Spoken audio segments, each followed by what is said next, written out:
Well, good morning, everyone. Jeff Russo and Matt Bové with you, reacting right away to what everyone's been waiting for, Matt, the new renderings for the Buffalo Bills Stadium coming out today, the new home of the Buffalo Bills, the hope that it's built in spring of 2026.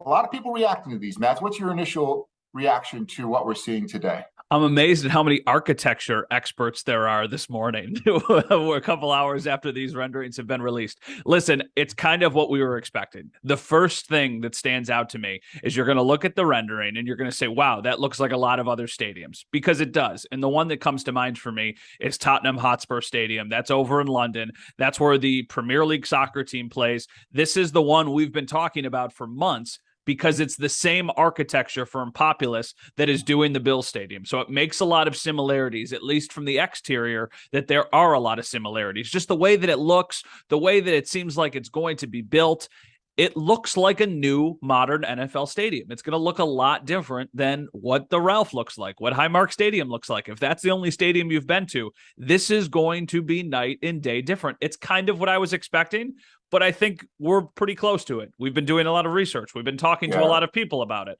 So I'm curious what fans think, but it seems like right now it's a pretty positive reaction. Still a lot of people just wondering why it's not a dome. We've talked about that a lot.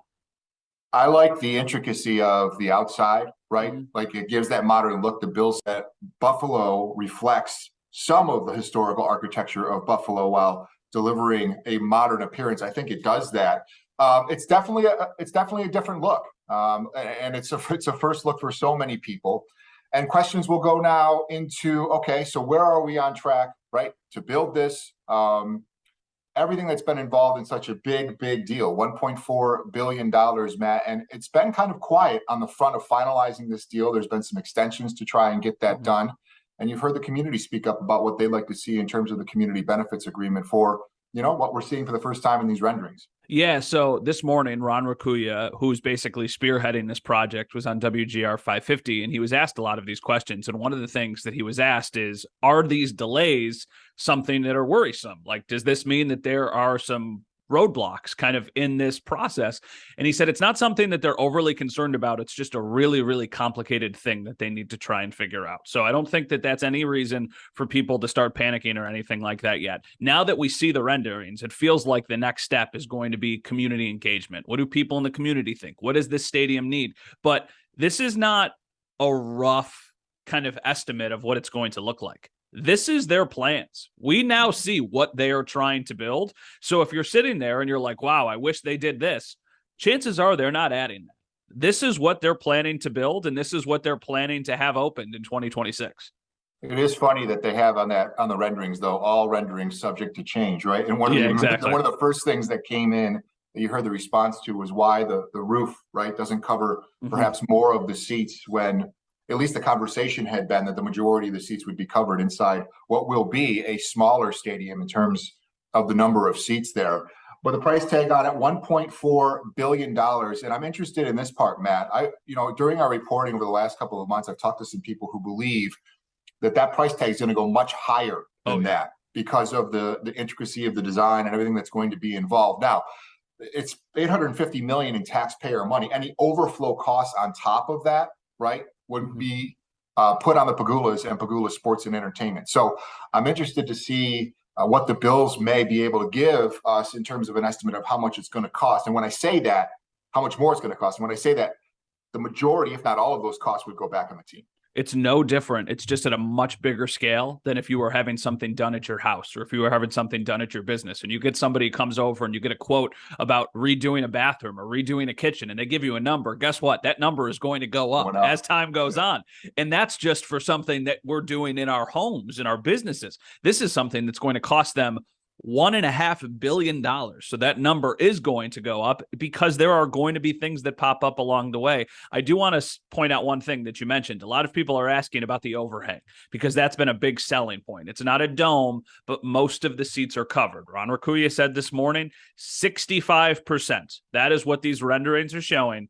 65% of the seats in that stadium will be covered from the elements. He said it'll keep you protected from rain. It should keep you more protected from snow and also from wind. So I know that's not going to make everybody happy. I know there are a lot of people who would just prefer to be inside, but at least from the actual architecture standpoint, more people will be covered than uncovered in that stadium.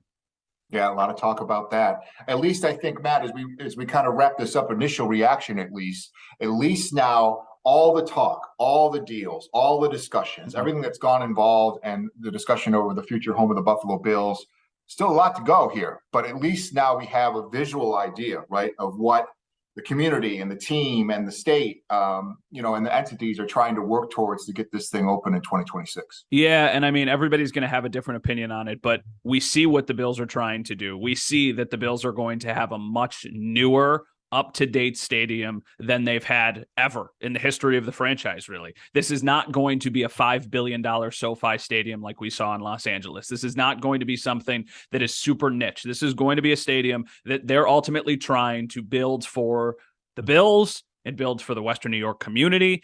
There's going to be a lot of things that people love. You just look at the renderings. There's a lot of common areas. There's a lot of spaces where you can just kind of gather, whether you're in the stadium, if you're in the stadium, you can meet up, you can hang out with your friends, you can do a bunch of that stuff. It looks like there's going to be a lot of amenities that Bills fans aren't used to, but are kind of norm around the league. So I think they're taking a step, kind of getting closer to what they're ultimately trying to do. And it doesn't seem like shovels in the ground is that far off. I mean, it's not like it's going to happen tomorrow, but it's going to happen relatively soon. Yeah, one of the big things, and finally to iron out, is that community benefits agreement with that much taxpayer money going into it, $850 million. Folks that are involved want to see that community benefits agreement benefit really the entire Western New York community, not only the areas around Orchard Park where that stadium is being built, but the city of Buffalo and what happens. A lot of times those CBAs go to things like jobs, right? Women and minority businesses, education, sports, youth athletics. And there are a lot of community members that really want to see what's going to be involved in that and how this community benefits agreement in the new stadium benefits everybody for the $850 million taxpayer portion of that 1.4 as it stands $1 billion stadium. And also, we learned today kind of what the timeline is for season ticket holders on how they need to kind of prepare themselves for the next steps. And it's basically, you're not doing anything right now, but next year in 2023, that's when they're going to start to try and figure out who is going to have season tickets at this stadium, who's going to try and put in for those season tickets. There's going to be PSLs, personal seat license. That's not something we've had to deal with here in Buffalo. That's the way the NFL is shifting. They have promised time and time again that they will not price the community out of these tickets. We need to see what those prices are, because right now we just have rough estimates. But essentially what's going to happen is if you're a Bill season ticket holder, you're not just going to have to pay your money for your ticket. You're also going to have to pay a certain amount of money for the right to your seat. And that will also probably include all the other events that happen at the stadium. You'll still have to buy the tickets, but it's basically like you're kind of renting the seat from the stadium, and then you have to buy the tickets on top of that. So it feels like all of that information is now about a year away. But now that we see the renderings, I think that's been a question a lot of people have been asking is, what do I do if I'm a season ticket holder? Well, right now you don't do anything. Right now you just wait. And then in 2023, that's when they're going to start to try and figure out how they can take your money. And Ron Raccuia has said on the record that they're not going to overprice, right? Buffalo in terms of those prices for those PSLs. Still, this is the modern NFL, Matt. And this stadium is long overdue. It's going to be costly. There's going to be opinions on both sides of this, but at least today, a rendering of what the state, the county, and the Buffalo Bills are trying to move forward and build. Fall of 2026 is the hope at this point. All right, those are initial reactions. We're going to have coverage of this, right, throughout the day. 7 News, noon, 5 and 6. I know I'm heading out to the stadium. So thanks for joining us here. And Matt, we'll see you soon. My favorite part, Jeff, is the standing buffaloes outside, the big statues outside. So I hope those are like 100 feet tall. 200 feet tall. Yeah. All right. Let's keep them going. 300 feet. Yeah. All right. Thanks, Matt.